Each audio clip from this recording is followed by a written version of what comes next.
A lot of people look at us as robots or just out doing a job, but everything we see and do affects us just like it does everybody else. A lot of problems with first responders and veterans is that now we're in a battlefield that's very different. I've lost more friends to suicide than I did in combat, and it really hurts. When you push the human envelope to those maximum extents, physically, psychologically, emotionally, and spiritually, and then you pull that plug, nothing prepares you for the silence. Nothing prepares you for that void. You can't come that close to death without it having some effect on you. I'll never forget my wife telling me, you know, you're not the same Brett that I married. What War Horses does is it puts you in that environment to, in essence, look in the mirror. But that mirror's that horse. And that horse is going to tell you where you're at. You got to relax. You got to calm down.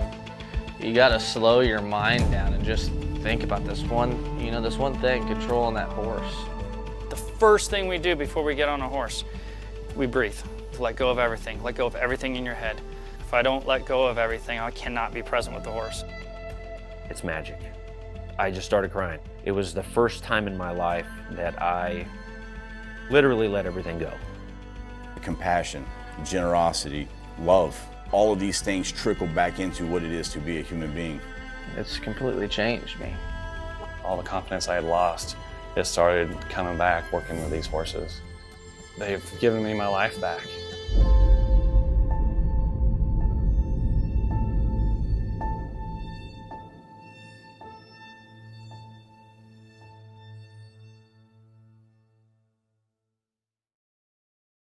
WTF Nation Radio. WTF Nation Radio. Everything stated on WTF Nation Radio is to be considered the opinion of the person that stated it, and not an official representation of WTF Nation Radio or U.S. Army WTF Moments. Price does not include tax, title, or license. Some assembly required. Each item sold separately. Batteries not included. Objects in mirror are closer than they appear. If conditions persist, contact a physician. Individual results may vary. Keep out of the reach of children. Avoid prolonged exposure to direct sunlight. Keep in a cool, dark place. And please enjoy the show. Shots. Uh-oh, could this be copywritten music? Yeah, it probably is. I think I better talk over some of this. What's going on, everybody? It is too loud, so I'm going to turn it down. What's going on, everybody? Welcome to Friday Night Freedom here on the, what is today? It's been a long time since since I've been on the air. Today is the 4th day of February 2022. I had to look and make sure I was saying the right date.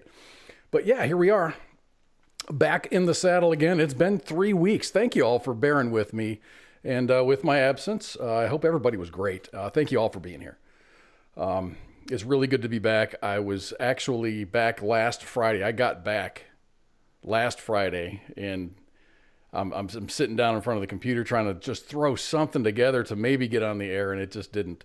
It didn't quite work out. And Pooky was like, "Hey, we don't have a show tonight. Things are going to get awkward," or something like that. And I really wanted to learn what was going to be awkward about it. I needed some information.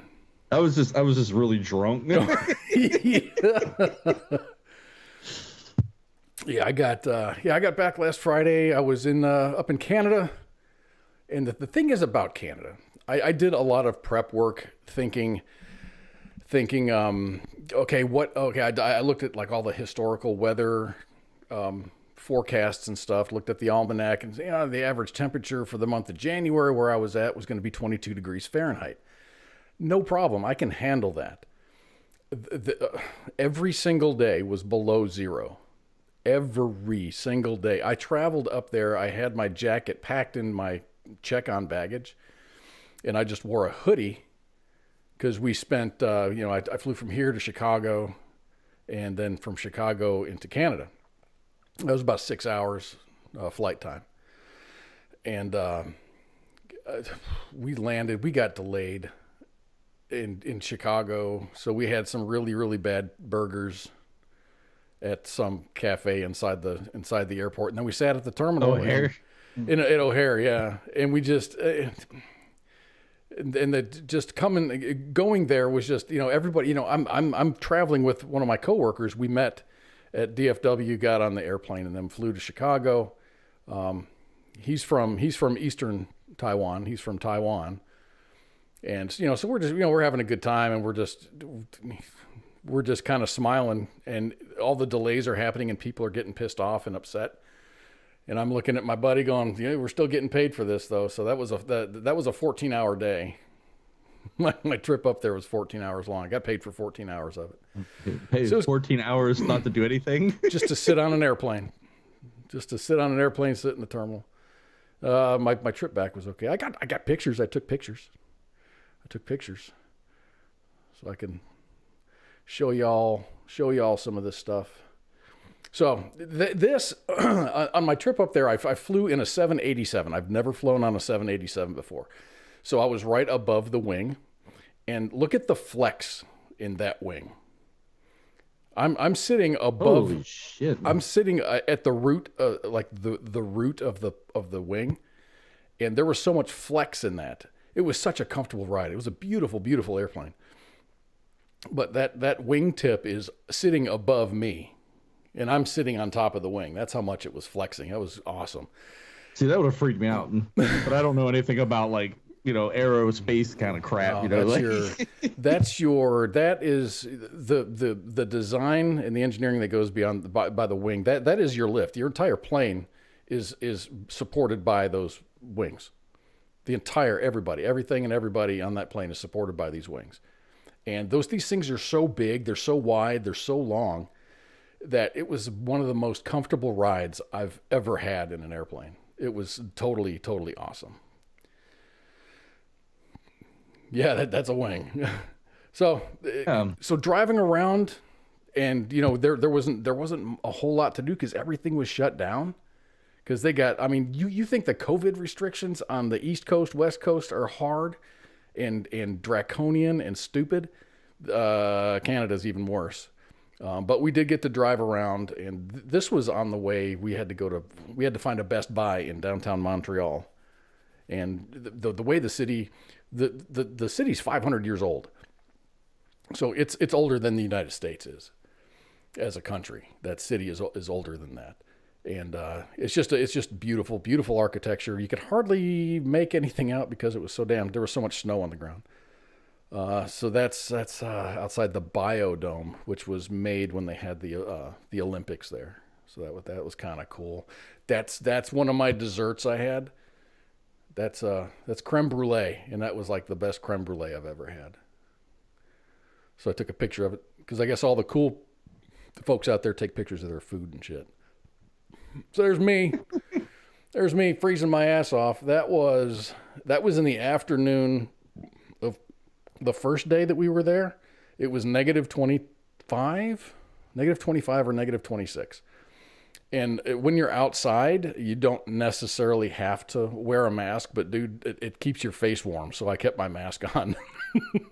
Oh, it was so cold there, man. It was so cold. Let me see what else we have here. That is the view from my hotel room in downtown Montreal. So that looks pretty cool. But if you notice, and if you look closely, this is let's see, we flew in on Friday because we thought there were so many restrictions flying into Montreal. You stood the chance coming off of an international flight to be pulled aside and be told, hey, you need to take another COVID test, another COOF test. And if that happens, you are bound by an agreement that you have. It's one of the terms of getting into the country, that if you get pulled aside for a test, you have to quarantine for as long as it takes for them to get you results. Usually that takes 2 to 4 days. So me and one other guy were kind of the advanced party. So we could have a larger chance of, starting our job on Monday, getting to work right on Monday, as opposed to getting there on a Sunday and then having to sit around until Wednesday to get started. But anyway, we didn't, either me or my coworker, neither of us got pinged, but that's it. And if you look really closely, this is a late Saturday afternoon, the day after we arrived. And there is absolutely nobody driving, nobody walking. Everything was closed down. There were no people. Well, I mean, why would you want to drive around in a crap? Believe it or not, it was damn cold, but every one of the streets was clear, and there was no ice on the road. I don't know what they're sprinkling unicorn dust or something on the streets, because they weren't icy at all. There was not one time that we lost traction driving to wherever we were going. That skyline is beautiful, though.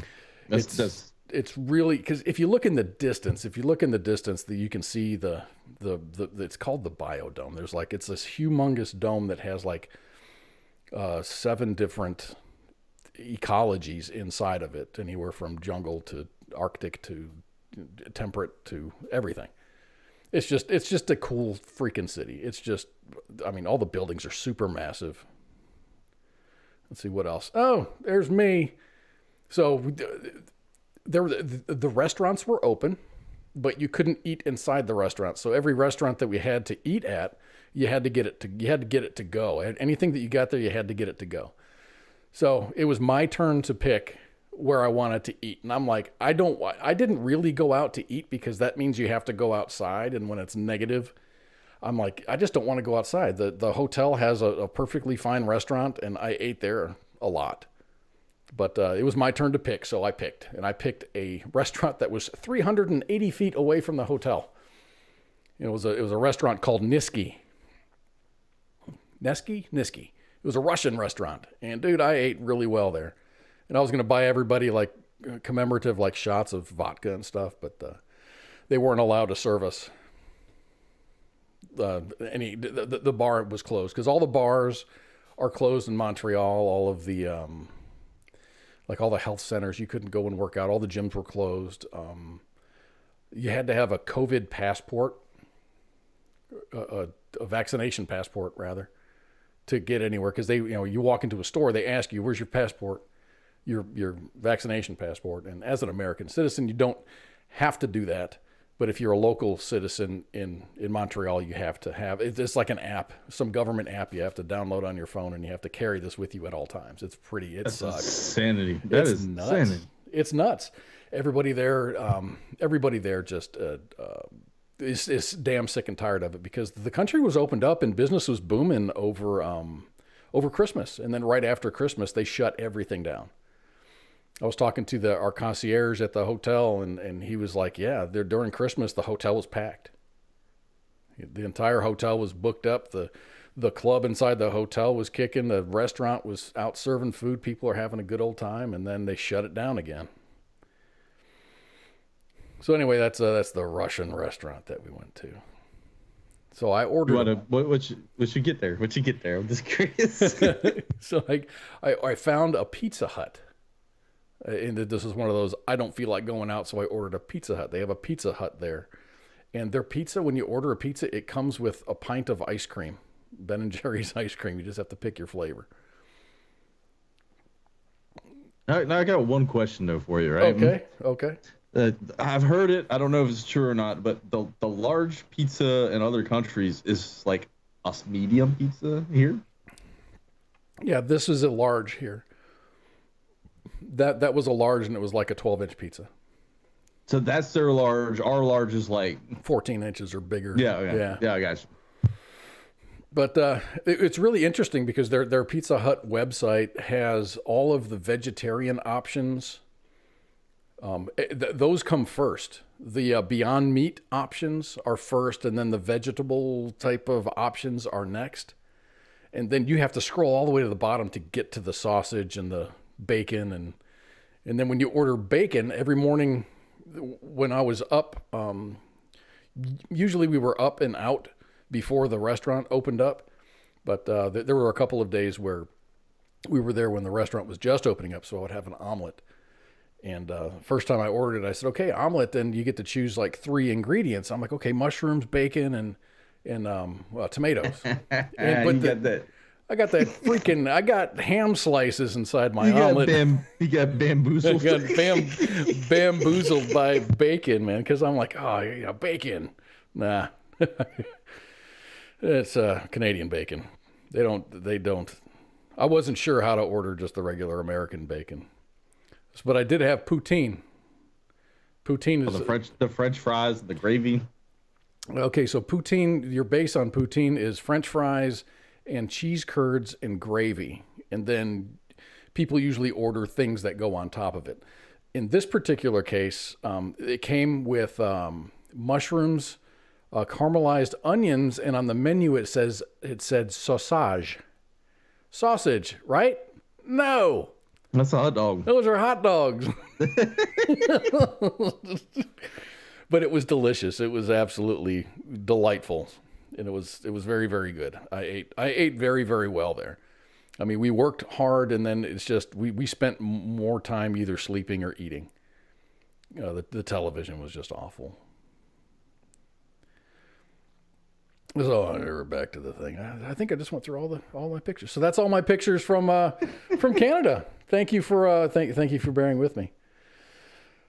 So how you been, man? You been keeping yourself pretty good?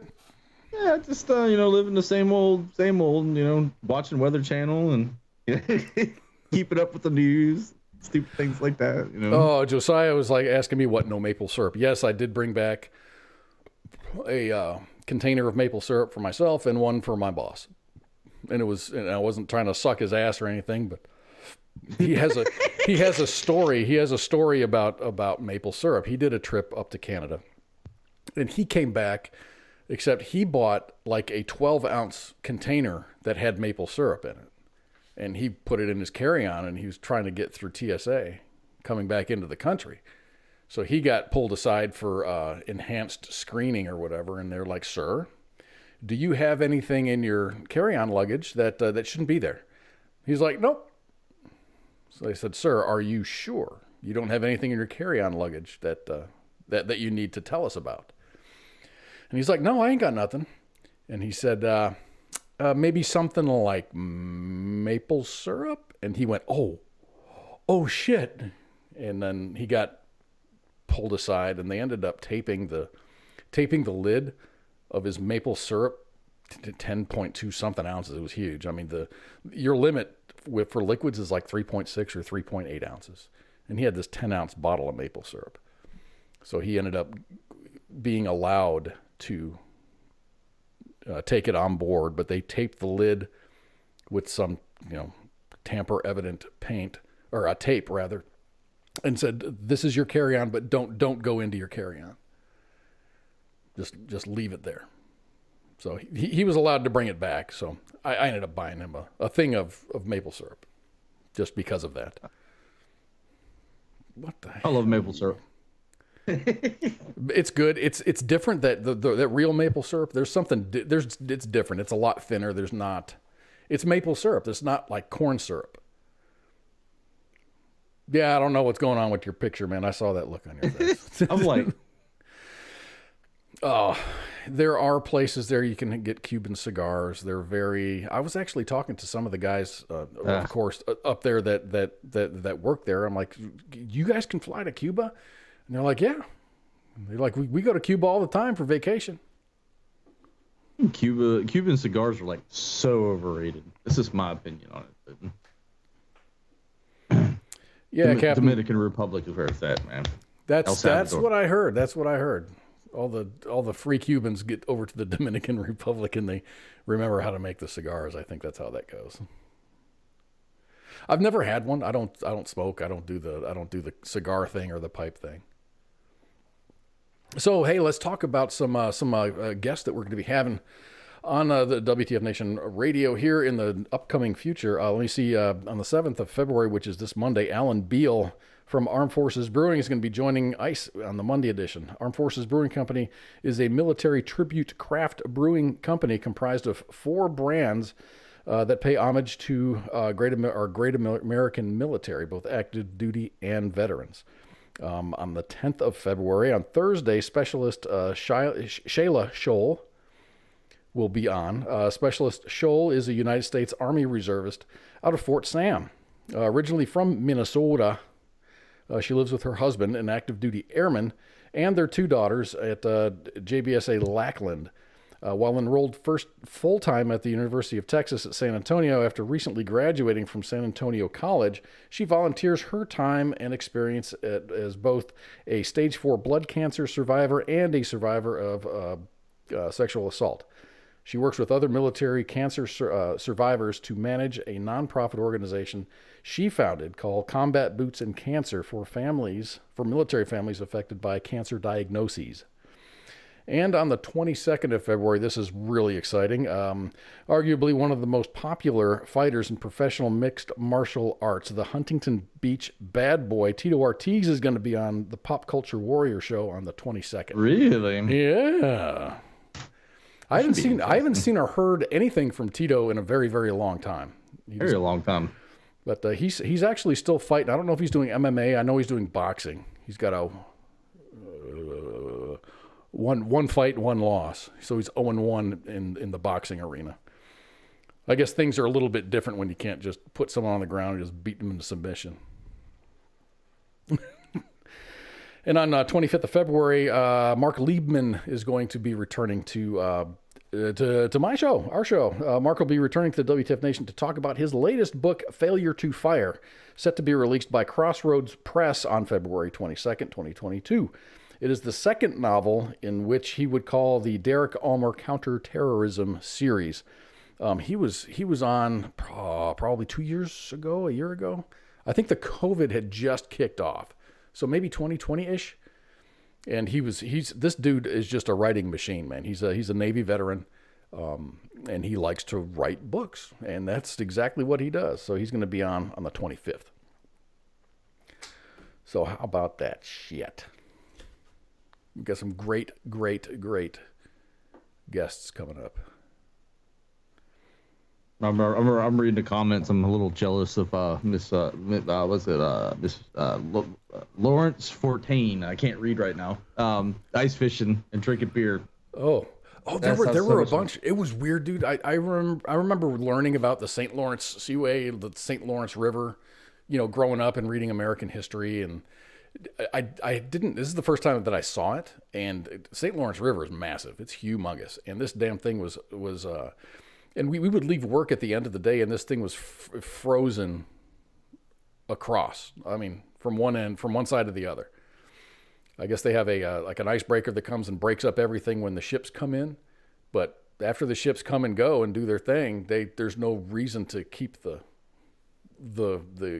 river clear. So there's people like in some of the coves and whatever. They're just out there in the open air, negative degrees, out there ice fishing. You can see the fires on the ice when you're driving across over the bridge. Pretty cool.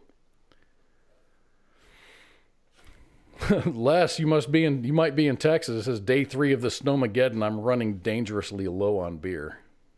Prior planning, sir. I did go to the grocery store before. I went Wednesday after work, knowing that things were going to turn south, and the store was really picked through. A lot, like bread, milk, lunch meats. The deli was closed because it was empty. So yeah. My buddy from Texas even said the same thing. It was like, I don't understand. It's like they were buying just the most insane things for no reason. Yeah, stupid stuff. You want? I need. Just name something. I need suntan lotion. Just something really stupid like that.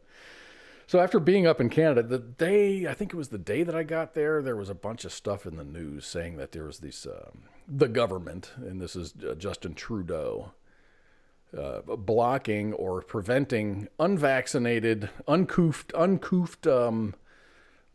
truckers from crossing the border or coming into Canada. So you had to be vaccinated to get into Canada, and you had to be vaccinated to get out of Canada because the United States was imposing such restrictions for truckers coming in and out of the country.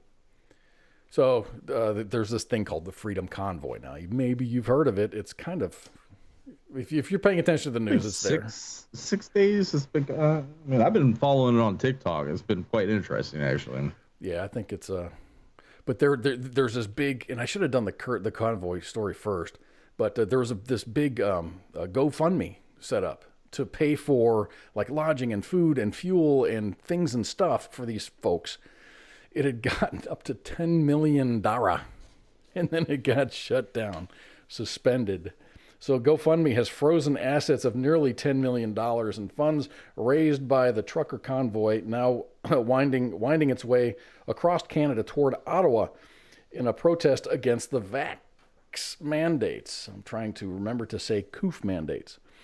We require that fundraisers be transparent about how the flow of funds and about their flow of funds and have a clear plan on how those funds will be spent. In this case, we are in touch with the organizer to get all of this information. So funds will be safely held until the organizer is able to provide the documentation to our team about how the funds will be properly distributed. As of Thursday morning, which was yesterday, the funds were raised from more than 120,000 individual donors. And as of last night, Thursday night, GoFundMe has removed the ability for anyone to donate. It's completely locked down. Tamara Leash launched the campaign on January 14th, and it states that the money will go toward fuel as well as food and lodgings for all the big riggers taking part. Our current government is placing rules and mandates that are destroying the foundation of our businesses, our industries, and our livelihood. We are a peaceful country that has helped protect nations across the globe from tyrannical governments who oppressed their people, and now it seems to be happening to us. The government of Canada and the United States have now made having the COOF spray a requirement to cross the border. The regulation is not changing, so as an industry, we must adapt and comply with the mandate, said the CTA President Stephen Laskowski. CTA would be the Canadian Transport Authority or Transit Authority. The only way to cross the border in a commercial truck or any other vehicle is to get the COOF spray.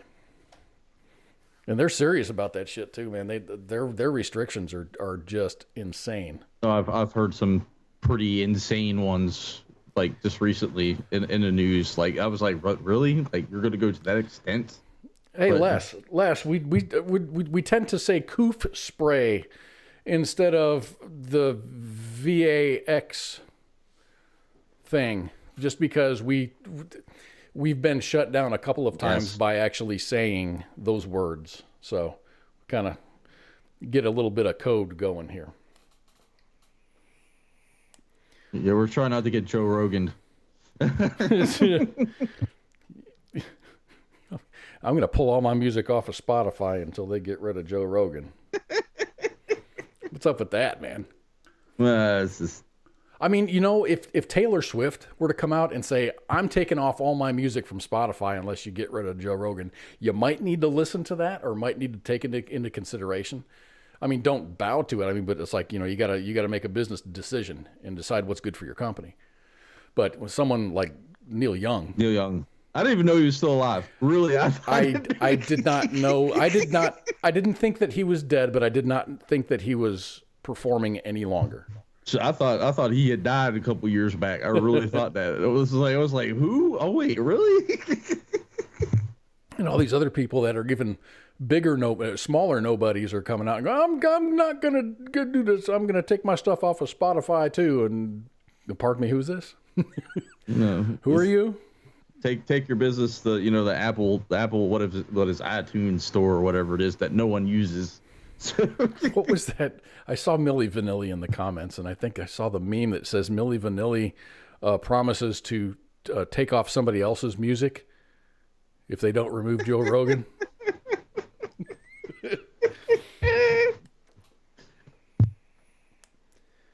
So you got to be, I don't know, maybe the younger generation maybe not know. Milli Vanilli was a Girl You Know It's True. They were just a fabricated group. They didn't sing. They didn't write. They didn't do anything. They just. It's kind of like the Monkees back in the day, right? Pretty much. Wow, how do I know this? How? Because you are a wealth of knowledge. So all of that old. I know you're not. You're not. You just got a lot of miles on you for as young as you are, though. Yeah, they were seriously lip syncing, and they didn't write. They didn't do anything. I think they were French. They're two French dudes, just some two good-looking dudes that just danced and sang pop music or lip synced over pop music. The original thirst trap. Yeah, right. Yeah. So anyway, President Trudeau doesn't like the fact that these truckers are going across Canada. He's calling them names and shit. So Canadian. I'm going to get a picture of here. Canadian Prime Minister Justin Trudeau slammed the Freedom Convoy trucking protest against the mandates as spewing, quote, hateful rhetoric while speaking fondly of the Black Lives Matter protest. He's quoted as saying, I have attended protests and rallies in the past when I agreed with the goals, when I supported the people expressing their concerns and their issues. Black Lives Matter is an excellent example of that. I also have chosen not to go anywhere near the protest that I have expressed hateful rhetoric, violence towards fellow citizens, and a disrespect not just of science, but of the frontline health workers and, quite frankly, 90% of the truckers who have been doing the right thing to keep Canadians safe and to put food on their table. Trudeau slammed the convoy last week as being composed of a small, fringe minority of people who hold unacceptable views. So this, I'm showing you pictures now of a small fringe minority. This is what a small fringe minority looks like. There are lots and lots and lots of participants in this. Oh, it's nothing small. It is definitely nothing small at that point. Huh? No. And I mean, even talking to some of the restaurant owners that, we would go and pick up food and then take it back to the hotel. We're like, hey, when are you opening up? And they're like, well, last week they said 2 more days. And they keep on doing that. What is that? Oh, is that the... That's a TikTok live right now of what's going on up there right now. Oh, that's nuts, dude. Yeah, it's crazy. So there's a... This is more than just a fringe minority. There's a lot of participants, and that GoFundMe has $10 million in it. I have a side story that actually relates to that. I got it pulled up when you mentioned that, because I was like, when you mentioned it, it clicked in my head. So the Ottawan mayor is actually suggesting using that GoFundMe funds to pay for like the policing of everything that's going on right now. So there's actually a court case going where they're trying to snatch that money from them. I don't know if that would be legal. I mean, because that's earmarked for that's. Well, I mean, they can sue them for it. No? Yeah, I mean, but if it they is were Canada, if they were to confiscate, I would think. I mean, Canada is. I can't speak to the politics of Canada. I don't know what their process is. They drink their milk out of bags. So, I mean, I can't keep reading the rest of the story because it's paywalled for me, but it's just, I saw it and I researched it a little bit and I was like, that's some shady shit, but that's, politics. It sucks, man. And I think Trudeau doesn't have as much support as he says he does.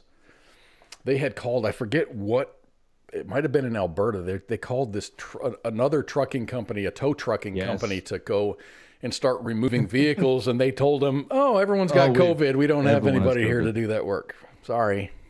There's also, I don't know if you've seen either in Canada going on with the truckers. There's a blockade in Alberta cutting off all traffic coming from the U.S. They've set up a blockade saying, hey, you're not coming into this. They're trying to cut the economy off at that point. Huh? They're blockading their own country? Pretty much. But at the same time, and I don't have this story, but there is an organization that's trying to get their things together to have a convoy going from California all the way to D.C. Saw that, and there was a Facebook group, which I had followed just to kind of like keep up with it because I like to but they shut it down. Facebook shut it down. Oh. They're like, we ain't dealing with this. Facebook sucks, and they wonder why they just lost 25% of their revenue, or their earnings. 25%, dude, of their there's like something value. like close to $1 trillion just gone like that, and poof, gone. That's nuts, man. But they're making their stand, and they'll die on this hill. I don't know.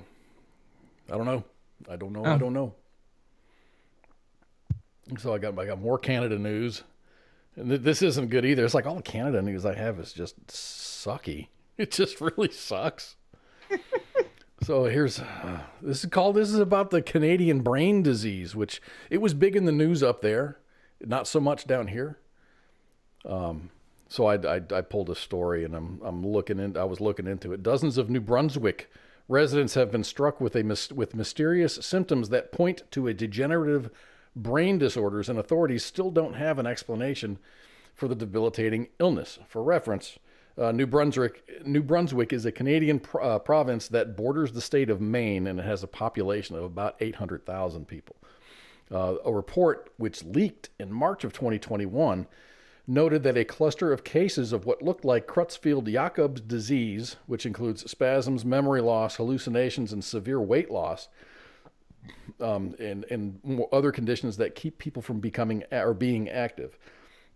At this time, 48 cases have been identified with symptoms starting between 2013 and 2020. A separate whistleblower said that the mysterious illness has indeed affected close to 150 by January of this year. So as of last month, it's affected 150 people. And many of those who got sick were young and previously healthy adults. Investigation into the cases has lagged since it fell on the province. Provincial officials have promised the public another report about the cases soon, but the public, as well as patients and families, are still waiting for information. People sickened with the illness don't even know what to call it. There's no name or an official diagnosis for the mysterious neurological disease. For one of the affected, it began with an electrical shock type pain in her leg during the summer of 2020. The pain crept up her arm, up and down her arms, and onto her face in the days that followed. Soon, the 33-year-old's vision was that of a 70-year-old, her optometrist said. One day, she forgot how to write the letter Q. And then she went to the doctor for a brain scan, but it came back completely normal. And doctors referred her to a neuropsychologist. The specialist told her that it was likely PTSD. They threw PTSD at her.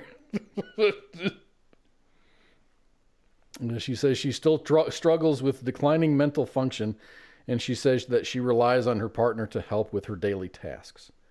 We've been given no resources from the government and no help, she said. I don't know what to do. I keep trying to be positive, but it's hard. There are days when I don't even know if I should even bother saving for retirement. Am I even going to live that long? What a terrible, terrible place to be in where you don't know what your future is. Do I save for retirement? Am I going to live that long? That's a crappy thought to have. Oh, that's a horrible place to be living. I'm reading art. When you said it, I haven't heard anything about it, so I'm just like blasting through an article real quick, and I'm like looking at the symptoms. It sounds kind of similar to chronic waste disease. I don't know if you know what that is. Wasting, yeah. Yeah.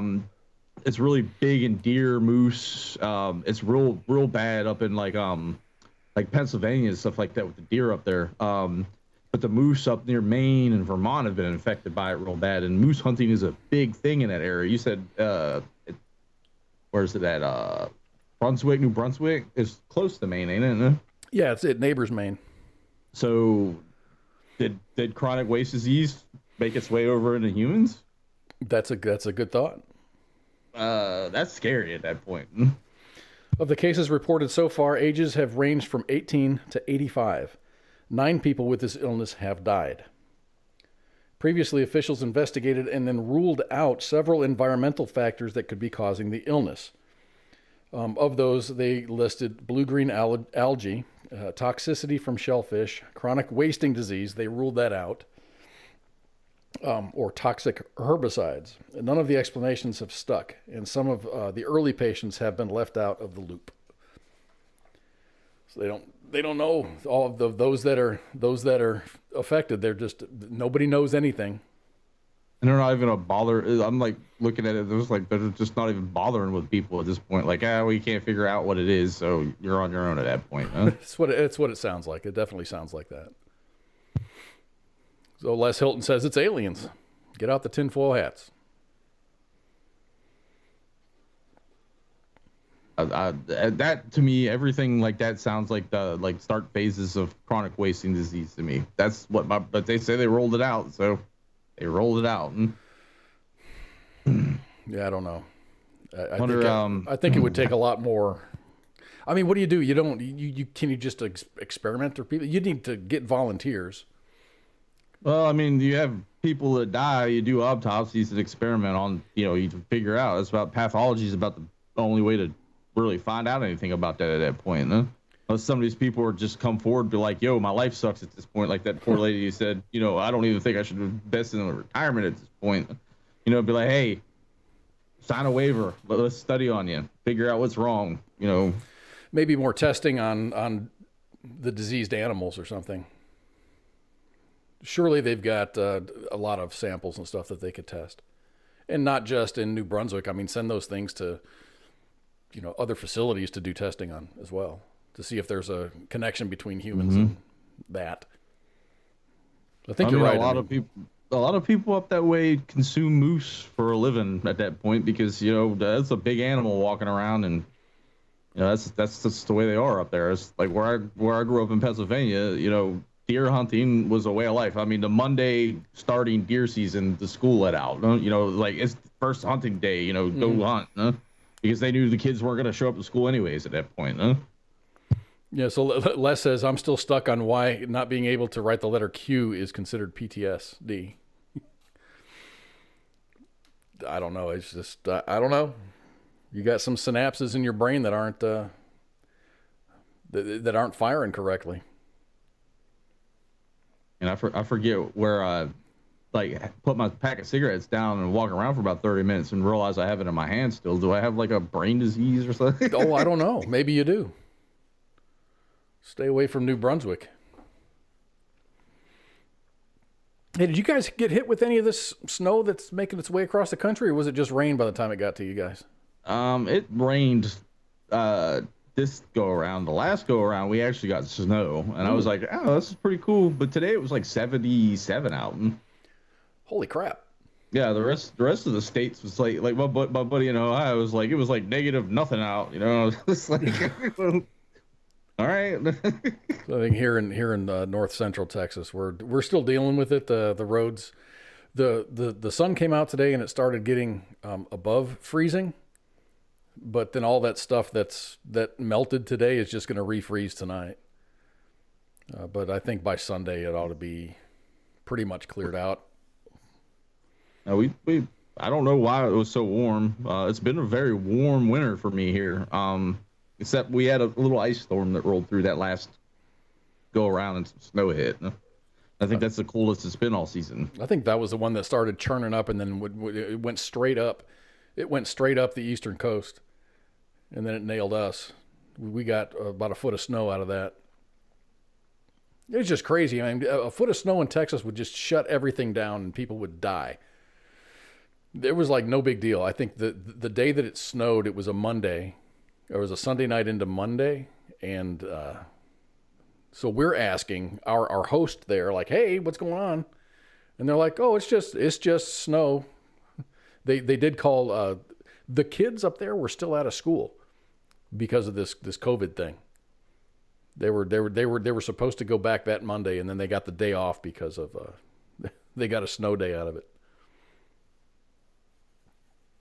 Yeah, like growing up in Pennsylvania, we'd get snow, and our bus drivers just drive through it. There'd be like a foot of snow on the ground, and we still go to school. So I lived in Virginia for a while, and my ex's son, they'd cancel school if they thought snow was going to hit the ground. So I mean.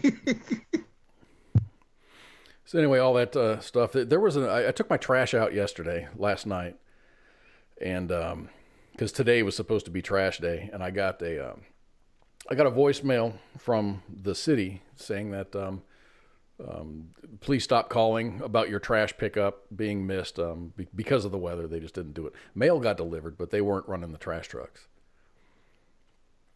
But when I took out my trash can, there was a very thick. I'd say it was at least an inch thick on the sides of the road. So there was a lot of rain, and then the temperature dropped pretty quickly, and it just froze.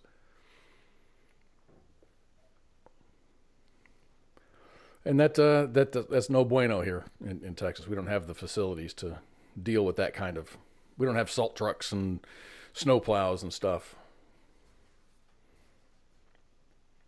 So it was. Go ahead. No. It's like I said. I had a buddy of mine live in Virginia. Like anytime it starts snowing up north, he had a diesel truck with a plow on it, and he would just sit and wait, and he would catch like contracts, like, hey, get this plowed, get this plowed, get this plowed. He'd make a killing doing it, huh? Yeah, it's like, we want you to clear out this parking lot. All right, bet. Yeah, the middles. The thing is, all of the plows there in downtown Montreal, they plow. All the streets are like they're 3 lanes, but then when the snow happens, that middle lane, they fill that with snow. So you have the left lane and then the right lane, and the center lane is all snow. And then when the traffic dies down, they remove the snow that's in the middle of the street. Whatever they do works. Whatever they do and however they do it is it sounds weird to me, but it was awesome. They did an amazing job. Of course, we had a really crappy rent-a-car, and the windshield wipers were terrible, so we couldn't really see like at all. So what else? Oh yeah, it was Groundhog Day. Yeah. Punxsutawney Phil saw a shadow or didn't see a shadow or some shit like that. Anyway, 6 more weeks of winter. Of course, here in Texas, we're going to be in the 70s by the end of the week. So. I saw it's like started really researching Groundhog's Day. Like Musa Alzwani says this weather calls for homemade lasagna. I like that. No, but the whole Groundhog Day thing is kind of freaking weird how it started. It started like in Germany or like over in Europe somewhere, and they would use a badger instead of a groundhog. Oof. But it came over here, and apparently if he sees this, doesn't see a shadow, and he predicts this like early spring, which he's only done it like 6 or 7 times, it's bad luck. It's like a bad omen. God. So it's I think last year he predicted early spring. We had all that crap happen. Oh yeah. So does he? And he doesn't suffer a consequence. No, except for this one, this certain groundhog. Weather predicting groundhog died on Tuesday, the day before Groundhog Day. It's a day which, when tradition holds that if a groundhog sees its shadow, we can expect 6 more weeks of winter. If the groundhog doesn't see its shadow, it's an early spring. The Post stated, "We are sad to report that Milltown Mel recently crossed over the Rainbow Bridge. Considering the average lifespan of a groundhog is about 3 years, this is not such a shock. But Mel left us at a tough time of the year when most of his fellow groundhogs were hibernating. That said, this year's celebration of Groundhog Day will be canceled because we don't have time to find a replacement for Mel. We will work hard on getting us a new weather prognosticator for next year." The tradition was inspired by the original Groundhog Day, which was first celebrated for the first time in the United States on February 2nd, 1887 at Knob Gobblers in Punxsutawney, Pennsylvania. I'm sorry, Gobblers Knob. Gobblers Knob, been there. Not Knob Gobblers. That's such a weird town. That's all I gotta say. Do they all dress like that with the stovepipe hats and? It's a tradition. They're very traditional, and it's I never went actual Groundhog's Day, but just driving through that town, that the whole town is nothing but like groundhog. That's all. It's the only thing that town is known for is the groundhog. And was Groundhog Day filmed in Gobbler's Knob with Bill Murray? Actually, I don't know, to tell you the truth on that one. Because Hollywood's like really good about like changing things up. Because when I went through there, it didn't look anything like the movie. But then again, I was a young kid when I went through there. I was probably like maybe 12, 13 years old when I was when I visited there. So we got one person out there that caught my knob gobblers versus gobbler's knob.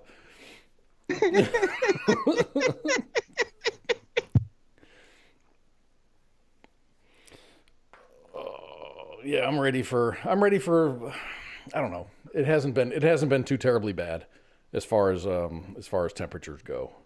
So I can't complain. I've just been in places that have been damn cold.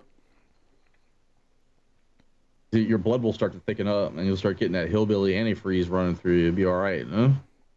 It's amazing walking, because you see people walking around downtown taking care of their business or whatever, and they're wearing what looks like relatively light jackets, and we're sitting at below zero. And I've got a hoodie on, I've got a big-ass Carhartt over on top of that, and I got, hat on, gloves on.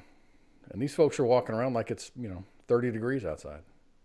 Crazy people. It's like when I lived down in Florida, if it dipped below 65, everyone was like bundled up like Eskimos. And I'd be wearing shorts and a t-shirt because I lived most of my life in the north pretty much. Mm-hmm. So I was just like, this ain't cold. This is nice.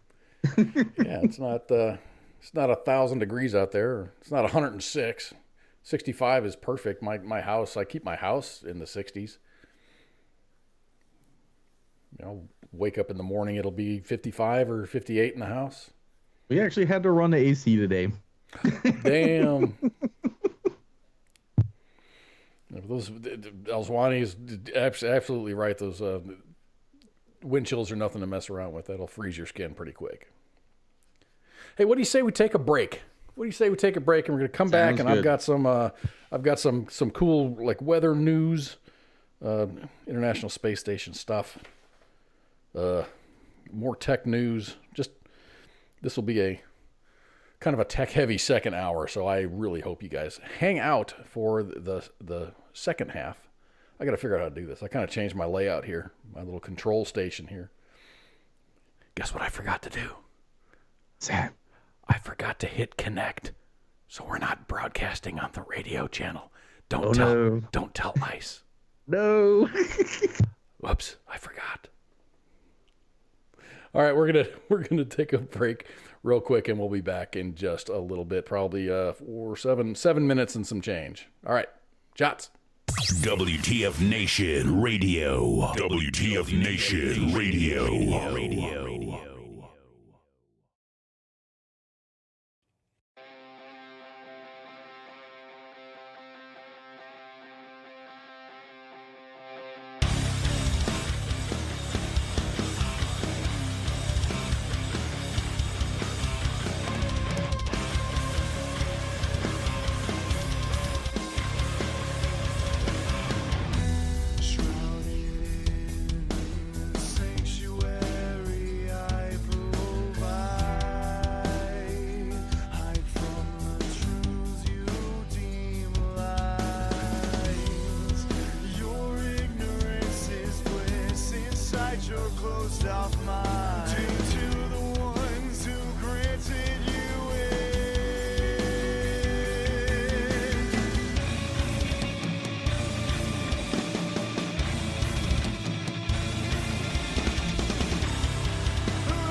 This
This is Randy Couture, and you're listening to WTF Nation Radio.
WTF Nation Radio.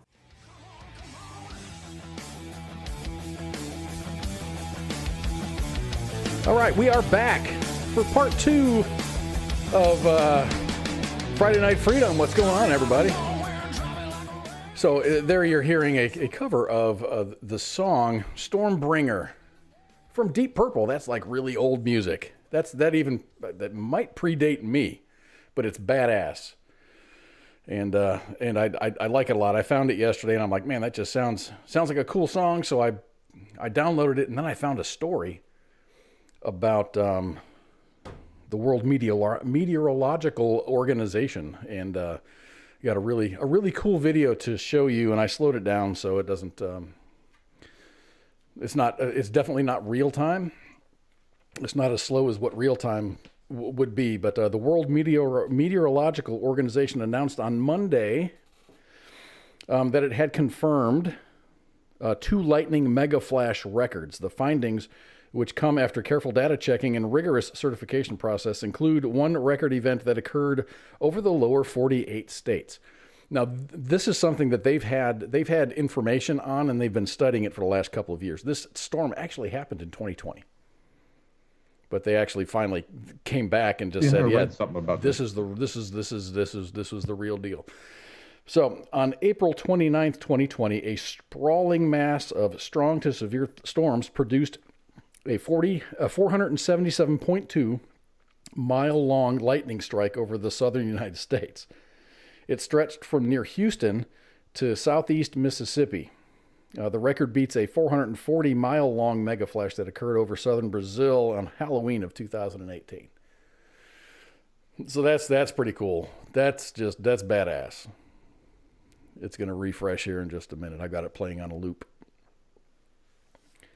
But yeah, you can see it as it moves as it moves south. Now it's in like Oklahoma, now it's down in Arkansas, Louisiana, and then you can start seeing it just pop off. So it's anywhere from just north of Houston all the way over to Mississippi. That's one big ass lightning flash.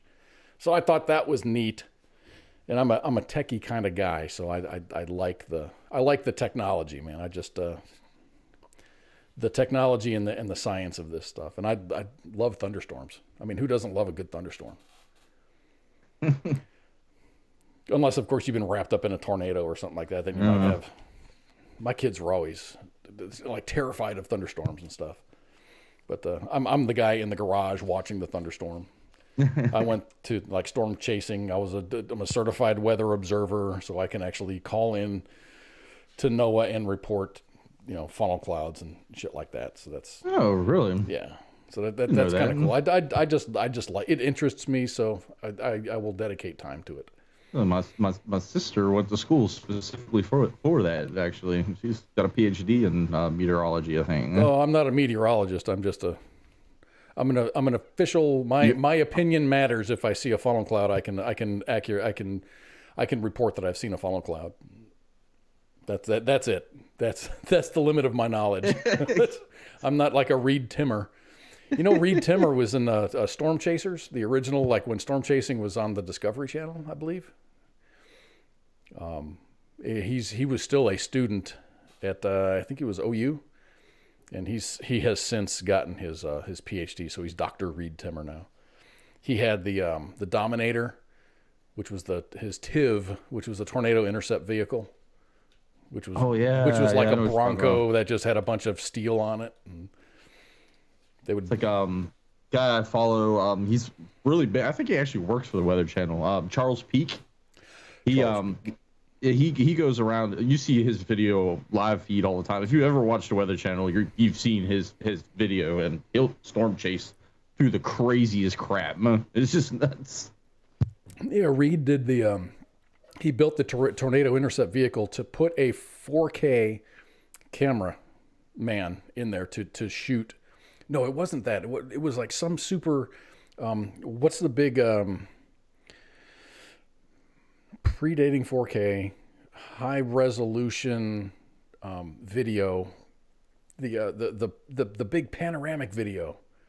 Oh yeah, it was not 1080. I can't remember. There's a name for it. Someone's going to throw it out here in the chat. My phone can emulate it. But it was totally cool, and they actually got him inside of a tornado, and there was a video which was published. And it was awesome. I can't imagine just purposely throwing myself into a tornado. Thank you, Tom Selecki, for the win. It's IMAX. It was an IMAX camera. Oh yeah, IMAX. That's some cool crap. Like they sent some guys up on top of Everest with a IMAX camera, which is really dope. That's back in the day. That's awesome. Take pictures of all the dead bodies up there on Everest. What did they say? All the dead bodies on Everest were once highly motivated individuals. Yes. That's funny as fuck. So here's my good story. Here's my feel good story for the night, and then we're gonna get back into like reality and shit. But a little kid named what is his name? Dylan Helbig. During Christmas break of this year or last year. 2021 or 2. What year is this? This is 2022, so it was 2021. 2022. Dylan Helbig is an 8-year-old boy from Boise, Idaho. He wrote a book that he wanted everyone to read. He had spent a long time on it, 4 days to be exact, and he filled 81 pages of an empty journal with richly illustrated tale about how he gets transported back in time after a star atop his Christmas tree in his house explodes. But he did not have a book deal. He was only in the second grade after all. So when his grandmother told him to go to the library in Lake Hazel Beach in the Ada Community Library in Boise at the end of December, he slipped the sole copy of his book onto the shelf containing all the fiction titles. So he wrote his book and then he put it up on the shelf in the library. He said, I had to sneak past the librarians, he said. But he said, when he was during the interview, it's really cute. He says, I had to sneak past the librarians. So over the next month, a series of circumstances made the book one of the library's most sought-after titles, and it also inspired children in Boise to write their own stories. The book is called The Adventures of Dylan Helbig's Christmas, spelled Chrismis, by the author, Dylan himself. He had drawn so much attention to himself by the end of January that 56 people were on the waiting list to check it out. If every person kept the book for 4 weeks, which is the maximum borrowing time, the last person on the list, as it sits right now, would have to wait more than 4 years to read Dylan's book. So they accepted it into the library. That's how libraries are supposed to work. Oh, I know. But they moved it from the fiction section to the graphic novels section. They gave it its own Dewey Decimal number. And it's in the library, and you can go and research. You can go and get on the list to check it out. So Dylan, highly motivated Dylan there, man. That's some good shit right there. Oh, I used to love going to the library as a kid because where I grew up, we had this massive library, and just going through some of the random books. Like there'd be books sitting on the shelves that had like dust like that thick on top of them because they hadn't moved in so long. You'd pull them off and just look at them. And, wow. I would go. I do like going to the library. My kids have always loved going to the library, and but when my daughter moved here with me, she's like, "Oh, I have to change my driver's license to show that I live here with you because they're not going to let me get a library card." I mean, my daughter would go like from school and just sit at the library. Don't pick me up at school. Pick me up 2 hours later, and I'll be at the library. I used to do that when I was younger because of the internet access that the library had. Back in the day, they had I think it was ISDN, IBS. I can't remember the name. I should shoot myself in the foot for doing this because I should know it. But ISDN. They had high speed internet at the library where everyone else had dial up pretty much. So I used to like to get my 30 minutes on the computer and do some heinous things. And there's movies about fuckers like you. AOL. You've got mail. That was my first. I don't think that was my first. That was my first successful internet account was AOL. Before that, I mean, we didn't even have it when I was in the Army. Oh, kids these days wouldn't even be able to read card catalogs. They would be so confused about it. What does this mean? What is a Dewey Decimal number? Yeah. Can you read it? We actually had to learn that in school. We had to learn it in school. We had to learn it in school. The 100s meant something. The 200s to 300s meant something, and I think the 100s were reference materials. Do I remember what it? No. Prodigy. Prodigy was one of them. Thank you, Christopher. But yeah, I did my 30-day free trial, then I canceled it, and then I got another AOL disc and got another 30-day trial, and man, I was like... Kmart tried to do this kind of free service where it would put this really nasty adware on but it would just run ads in a corner of your thing, but it was free. It was free to use at that point. Well, my little hacker ass hacked around the shit, and I was just using their internet for free. I think it was called Kmart Blue Light, internet service, and I had hacked around that thing so I could get rid of the ads and just use their. So your ads will still run, but they'll be in the background. So no, I wouldn't even run the ads. I would just connect to their network and just roll through it, man. Yeah, I thought I was a badass when I was stealing wireless from my neighbors, man. Now it's just not even worth it. I just pay for it. The Library of Trinity, where's that at? Huh? Don't know. No, I'm gonna look it up. A bag phone. Heath had a bag phone when he was in the Army. He was like toting around a car battery. That's in Library of Trinity. That's in Dublin? All right, look this up. Ireland. Library of Trinity College in Dublin?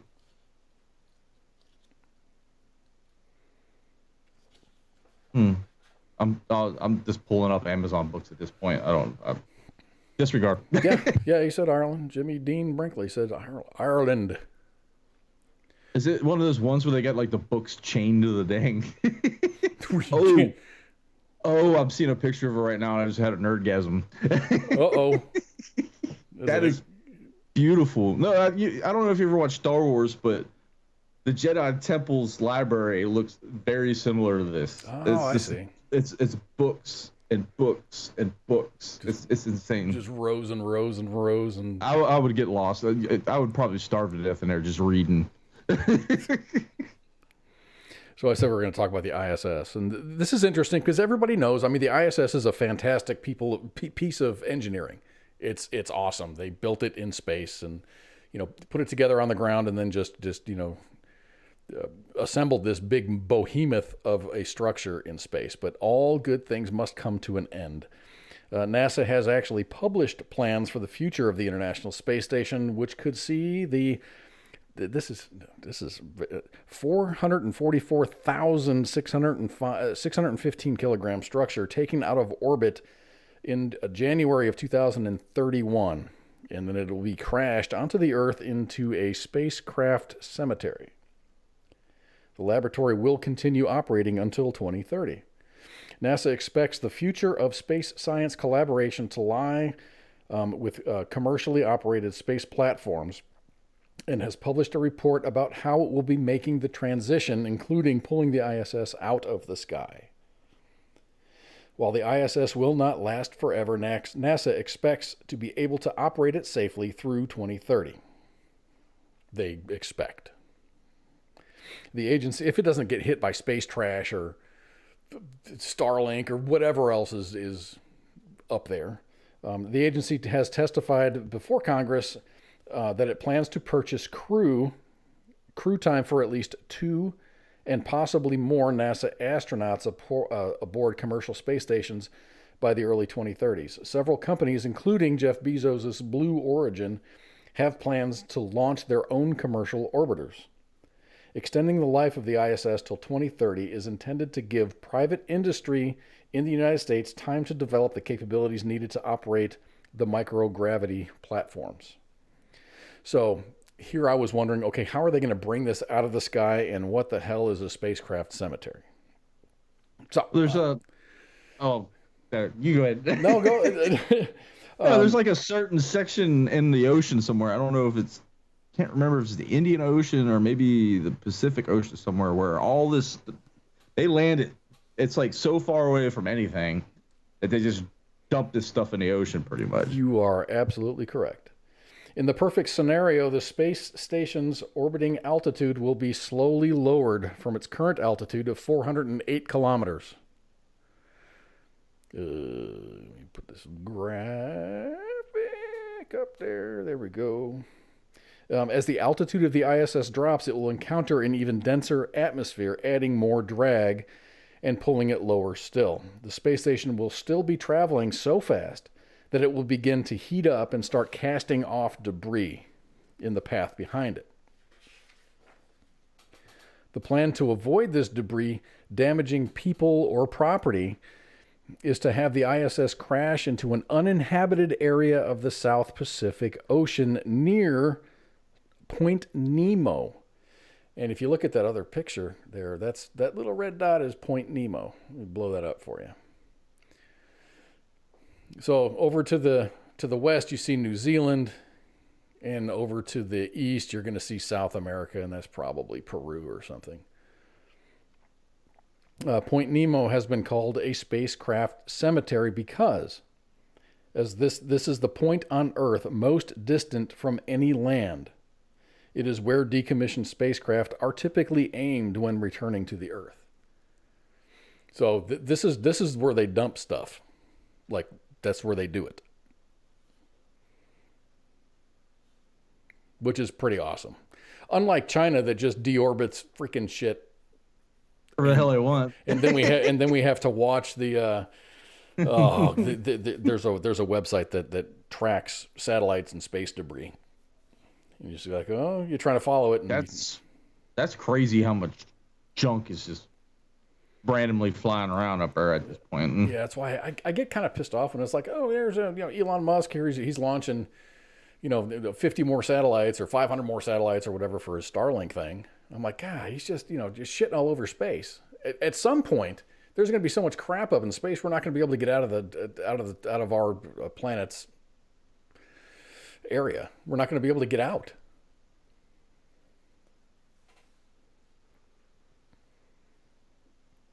I mean, I think that's a feasible.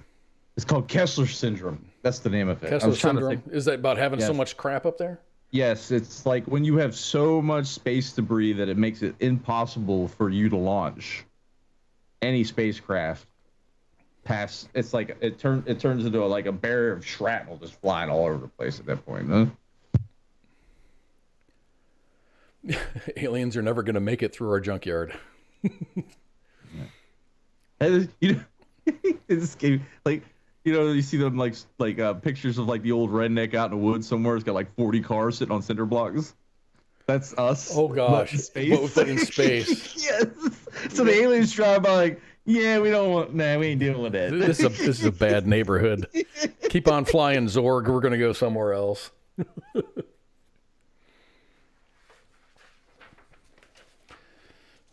So I got one more. I think you're going to appreciate this last story.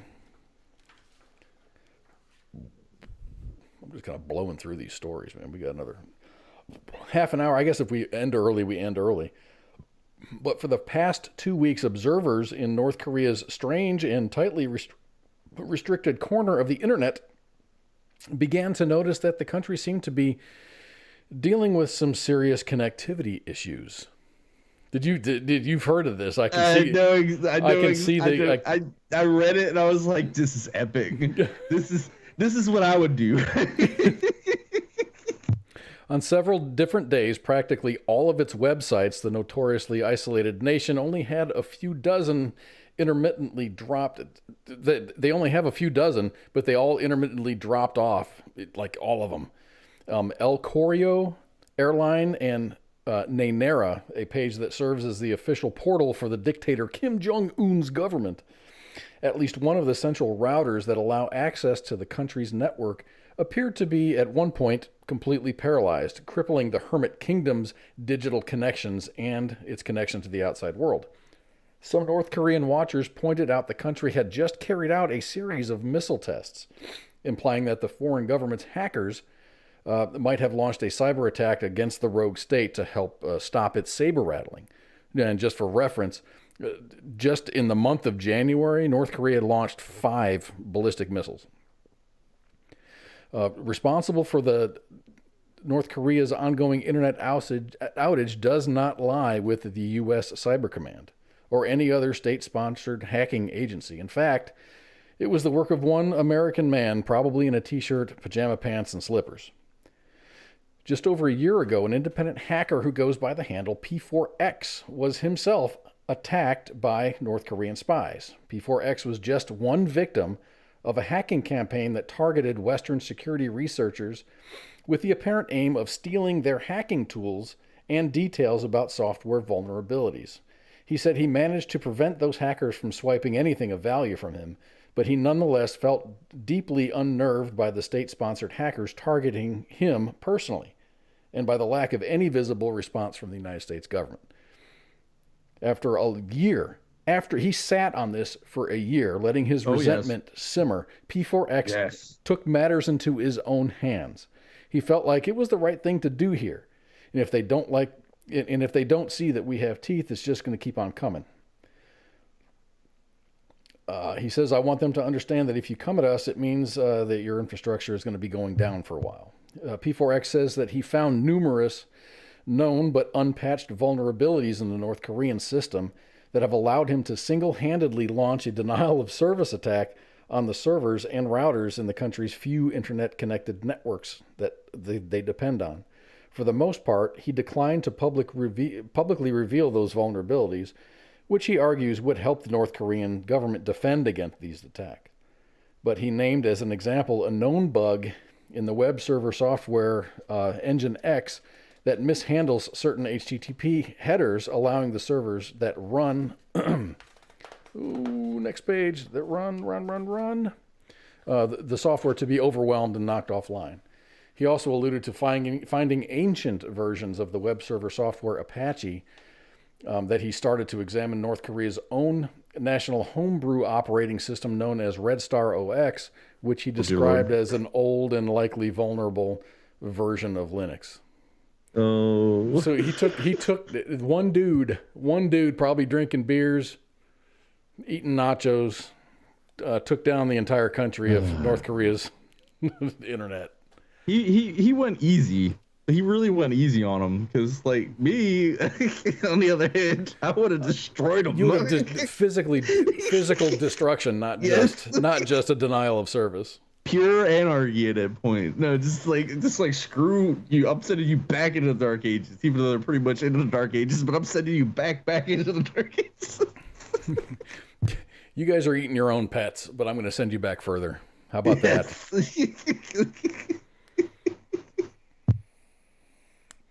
So I don't know. Would he be on the hook for anything? Is that a crime? Or would Cyber Command say, "Hey, dude," or the FBI or whoever investigates this, "Don't do that again"? And they'll do the point and the finger thing. And we've written a sternly worded memo and we've reprimanded him. And I mean, I don't think like what's that, Interpol could get involved with that, because I mean, would Interpol? No, I mean, technically, is he breaking the law? Yeah, probably. But it's North Korea, and it's not like it's an enemy state to the United States. So technically, he just kind of he's like, screw you, you mess with my crap, I'm gonna mess with your crap. So, but it's not like everybody has internet access there. Nobody has internet access there. The government does. The military and the government. Yeah, that's just like, I'm hurting a state that's hurting people at that point. So he's actually like, not all heroes wear cape kind of guy. I would imagine maybe the FBI would get involved. Maybe the CIA would go, "Hey, dude, how'd you do that? How'd you do that? You want a job?" No, he's got guys hovering all over top of him, and be like, "Hey, we need to." But the thing about it is like, we have like the cybersecurity command of the United States. They should have known about these things. They probably did, and they probably do. I wouldn't think, but they lack the to have an official denial of service initiated by the government of the United States would be more of an act of war than just a citizen of the United States on his VPN sitting wherever he's sitting. So Uncle Sam pretty much was like, "Don't do it again." I thought I told you not to do that. Stop it. I mean it this time, or else you're going to be grounded. Yeah. You need a faster processor. Hey, if you promise not to do that again, I'm going to give you better access and a higher speed processor and more RAM. Okay? Okay. Here's some software. You just got to promise not to do that again. Wink, wink, nod, nod. Good, man. I'm glad there's smart people out there like that. There's plenty of smart people. I'm so mad because I was trying so hard. They send a couple guys from INSCOM headquarters up to DEF CON every year. The computer gurus in the Army, they send them up there. I'm trying so hard to get sent to DEF CON. I wanted to go to DEF CON so bad. God, you gotta check the boxes and jump through a bunch of hoops to get up there, man. You need to have a track record, really. Well, I mean, dealing with that, and it's just like I was like this close, but someone else beat me out on it, and I was like, man, I really wanted to go because I'm like more of the physical security kind of, not the. But oh man, it was so good. Some of the brightest minds walking around, like dudes figuring out how to hack an ATM to play Doom on it. Like I just hacked an ATM. I'm gonna pull all the money out of it. That's the way my brain works. No, these guys were like, I hacked the ATM and I'm playing Doom on it. we had some government guys come in. I don't know who they worked for or whatever, but they came and tried to hack into our flight control computers and all of our stuff. They tried to find vulnerabilities and whatever. And then once we fixed those vulnerabilities, they gave us the blessing, and then they moved on. And that's what their job is. And these guys talking in the background, they're like, yeah, we were in Vegas, and then our mark was somebody walking around in the hotel in Vegas, and the mark, he was the mark, and we were supposed to install these things on his phone without him knowing about it. And that it was a big game. And that was the competition. It was actually a legit competition. No one knows who the mark is. No one knows who the hacker is. And they all like kind of just try to break into each other's shit. Pen testing all the way. I was really getting into that before I had gotten out of the Army, and I was just like, after I got out of the Army, it was kind of like, I don't have to, so I don't want to anymore.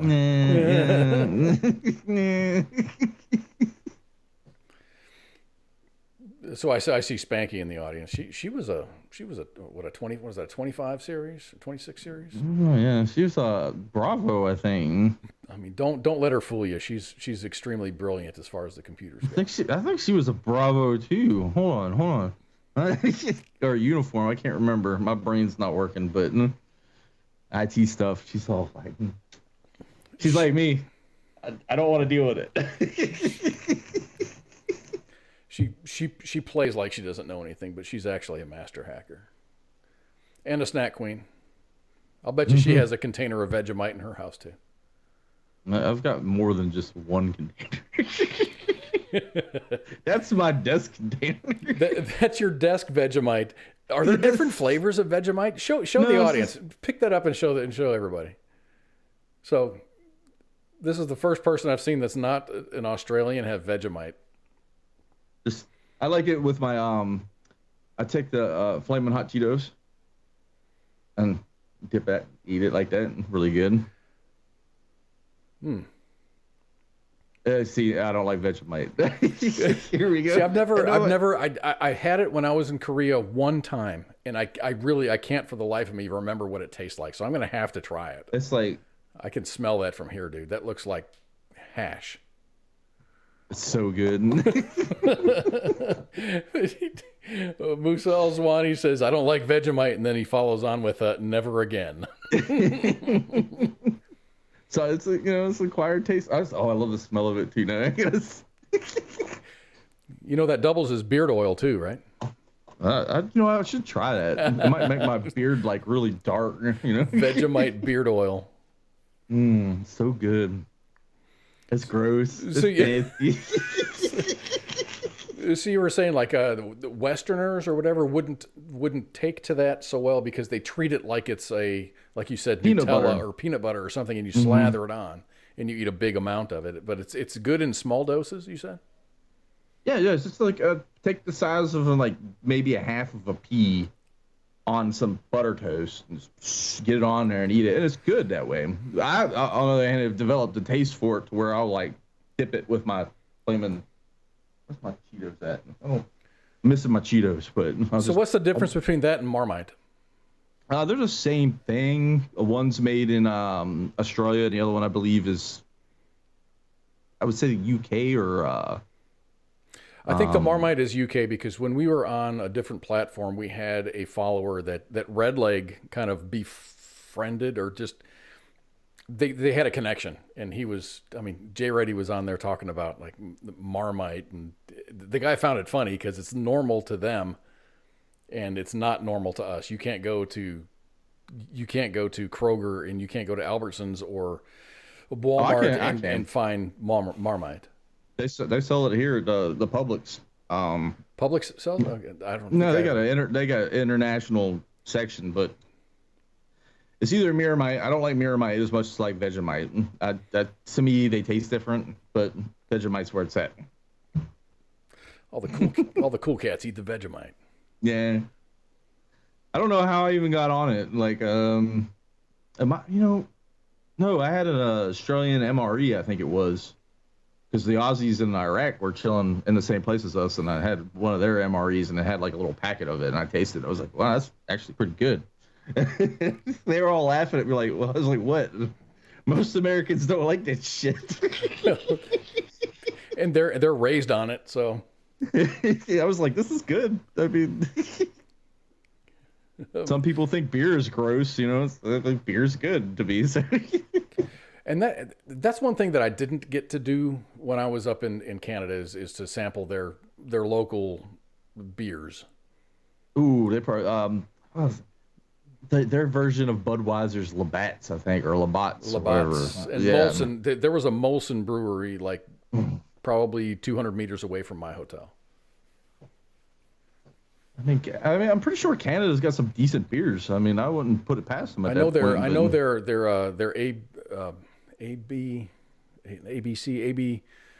Their alcohol content is their limits are a lot higher than they are in the United States. You might just go there and just off the shelf get a 15% ABV. Yeah, because I know we classify as ours like beer is at a certain level and wine is at a certain level, and then you've got liquor at a certain level. But I've had some lagers that come in like a wine bottle, because I guess legally in the States they have to be in like a whatchamacallit bottle. But it's 16-17%. You drink one glass of it, you're like, this is beer? Holy shit. And everyone's looking at you like, you drank the whole thing? By yourself? I've done that before. There's a Swedish, I believe it's called Pirat. No, it's spelled pirate, but pirate or whatever it is. It has a little pirate chip on the front of it, but it's a dark ale, and it pops like a champagne bottle. And I yacked that whole bottle back, and I was sitting there on. I was so confused. I was like, beer should be as strong. I've been here an hour and I need to go home. This is good stuff, though. I guess that's it's like when foreigners like to see Americans come and try to drink the beer. I mean, to be an American and then go to be an American adult above drinking age and then to go to Germany to drink the beers that they have there must be some kind of a culture shock. Yeah, they'd be shocked at me. I'd be like just standing like, hey. I want to go to Ireland just to this pub crawl pretty much for a whole year. My boss went to Ireland. He's been to Ireland a number of times, and he likes the not Killian's. What is the other Guinness? Guinness. Yes. To have an unpasteurized Guinness in Ireland is, he says, that's like the best beer you've ever had. No, the Guinness from everyone. I've drank Guinness a lot, and I've never had real Irish Guinness, but everyone says it's like going through the pearly gates at that point if you're a Guinness drinker. It's like the best experience on the planet. Yeah, Christopher Measle mentions Dutch beer. I've heard that's something to behold. No, that's what that's exactly where I think the Parat is a Dutch beer. I think is what I was either Sweden or a Dutch, but I mean that's some wicked stuff. Like you only need 2 bottles of it, and you're just gonna be laid out at that point. No? What's the ABV on that? I think like 21 or something like that. Holy crap! Yeah, there's a store called Wegmans. I don't know if you've ever heard of it. Real high class store, but they have like the whole one side of the store is nothing but like beer and wines. Like if you could think of a wine bottle that costs like $30,000, you got it chilling in there. But I always hit their ale section up because they'd have like an imported ale, and they come in like they're literally the size of like a wine or champagne bottle with the same cork on top of it. You pop the cork off of it, just and it'll put hair on your chest. So what are you feeling like the next morning? I bet you it's maybe a little more pure than American beer with all the pasteurization and whatnot. It's not really the hangover side effect of it. It's you don't really get a hangover. You kind of wake up, you're like, oh, what happened? You go eat breakfast, you know. It's So where's the McEwen's? McEwen's is hard to beat from Scotland. Never had it. Might have to try it. Hey, War Horses for Veterans is here. What's up, y'all? Oh.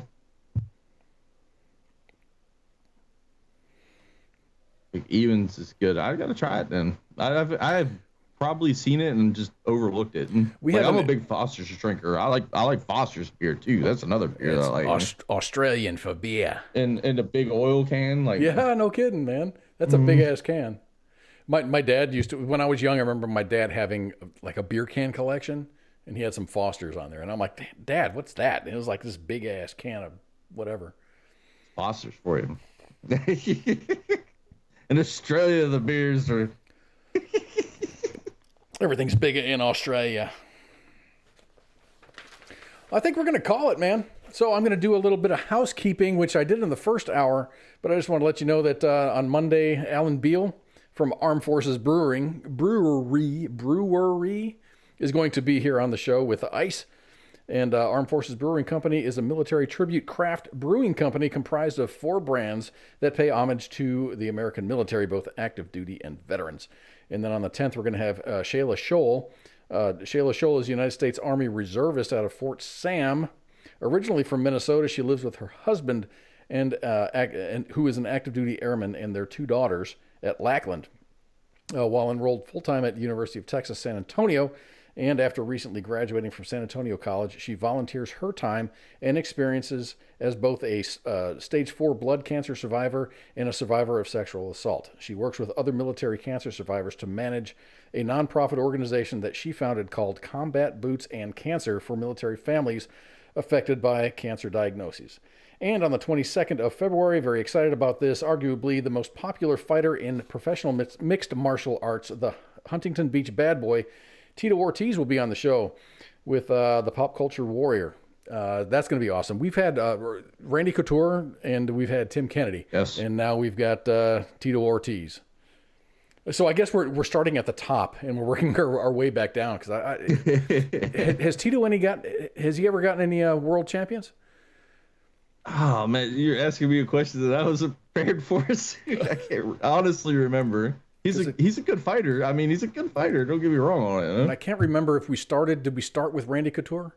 Or did we, maybe Tim Kennedy was first and then we went to Randy Couture. Randy Couture was back, I'd say like 2019? I think 2018? I think that was way earlier. I think it was more like when we first started. Because we talked with Mindy Robinson. And Mindy Robinson and Randy are partners. So I think we had Mindy first, and then we had Randy first, and then we talked to Tim Kennedy after that. Or was it Shamrock that we had on? We had Shamrock too. I forgot about that. Yeah, no, that's the one I was thinking about because it was that was me and old Jay Willie. Jay Willie. Yeah. Yeah, I remember that one. Oh my gosh, Heath Barlow threw out Little Kings. I remember going through AIT. We were in Fort Gordon, Georgia, and there was like one weekend. One of the guy's girlfriends or whatever drove up, and she popped open her trunk, and she had a cooler in there that was full of Little Kings, which was it's like 6 ounces. These little 6-ounce green bottles, and it was malt liquor. And we were like in the parking lot, just got fucked up, man. It was. Oh, it's like the old ponies back in the day, Budweiser ponies. Like little 8-ounce, like little bottles that were you could just go whap and just shoot them back like real quick. And that's what we did, but we didn't realize that they were. It wasn't beer; it was malt liquor. So it was like 13-14%. It packed a little bit more of a punch. Man, to be young again. All right, everybody. Thank you very much for hanging out with us, man. I appreciate it. It's great to be back. I'm glad everybody's here. We got a really good crowd. The chat has just been firing off, and this is really awesome. Great conversations. Anyway, come back to us on Monday for the Monday edition, and we got Alan Beal. You got any parting words for us, Mr. Yeah, don't drink and drive, and that's about it. That's about it. Be good. So I know we're gonna have next week to talk about this, but you gonna be a Bengals guy or are you gonna be a San Diego guy? I don't like Ohio. Just geographically, anything that comes from Ohio you don't like. Like Ohio, like I'm a Pittsburgh fan, so anything from Ohio just makes my skin crawl. So, yeah, that's where I stand on it. See, I would like. I don't care. I really don't have an opinion. I just based on. I mean, Mom is in that area, so she's all Who Day, which I think is a cheap ripoff from the Saints back in the '80s. The Who Dat. I just think they're not very creative, so they did the Who Dat? No, Who Day. Okay, we'll take that one. It's like it was up for a fucking vote. I'm gonna have to. I don't know. I really want to see Stafford win. I was all for KC until they screwed up, and now I don't care. Now you just don't care. Yeah, I'm gonna have to say I will feel better about the Super Bowl if San Diego wins. They're still San Diego, right? The Chargers. L.A. L.A. Chargers. All right. Oh no, it's Rams. No, Rams. Whoever Stafford plays for. I don't. Yeah, everyone changes. My brain don't do brain things. I've watched more football this year than I have in the last 4 years, just because I've been places where there's nothing to do but watch football. I don't have any of that crap on my television at home. So, but I was, at my parents' place for Christmas, and then I've been on the road, so I've been, at the hotel just watching. What's really cool is watching an NFL game in French. That is pretty badass. What, really? Yeah. When I was up in Canada, in Quebec, it was everything was French, and I didn't realize until after the first game was done that Vermont was broadcasting the same game in English. So I watched the second game in English, and the first game was in French. And it really wasn't a big deal because, if you understand the game, then you understand the game. It doesn't matter what language they're talking in. Yeah, exactly. I don't really care about. I didn't realize American football was a big of a deal up there in Canada. Oh, it is. It is. Even in the gift shop in the hotel, they have a lot of Syracuse College stuff in there. They have Buffalo Bills. Syracuse, Florida? Syracuse, New York. Oh, okay. College. Yeah. I was like, what? But it's let's say 80% is hockey. So I've got myself a Montreal Canadiens T-shirt that I bought. Oh yeah, the Maple Leaf. No, that's Toronto. That's Toronto, which is probably several hours east of where I was. But yeah, I mean, a sports fan is a sports fan, so they got lots of sportsing stuff. Rams. The Rams. I mean, hockey's hockey. I love hockey. Hockey's one of the funnest sports to actually go and watch. It's like soccer with sticks. That's what I told my kids. Sticks, and they got razor blades on their feet, and there's blood and fights. And everybody's missing teeth. Yes. Not so much as they did way back in the day, but the protection has gotten better. I remember watching some of the hockey players back in the 90s. They like half their teeth up top, just. You got 3 teeth. Anyway, thank you all very much for being here, and we're going to see you next week. Take care, everybody. Bye. This is WTF Nation Radio. My friend came to the door. She said, well, I was on the phone cooking me and my baby some breakfast. And she said, hey, something wrong. It's popping. I said, what? She said, yeah. I said, no. So the girl come downstairs. She come out her apartment with her baby with no shoes on. I said, oh, girl, it's cold outside. She said, something ain't right. I said, oh, man. She said, oh, man, the building is on fire. I said, no, what? I got my 3 kids and we bounced out. We ain't gonna be in no fire, not today. The voice of U.S. Army, WTF Moments. This is WTF Nation Radio.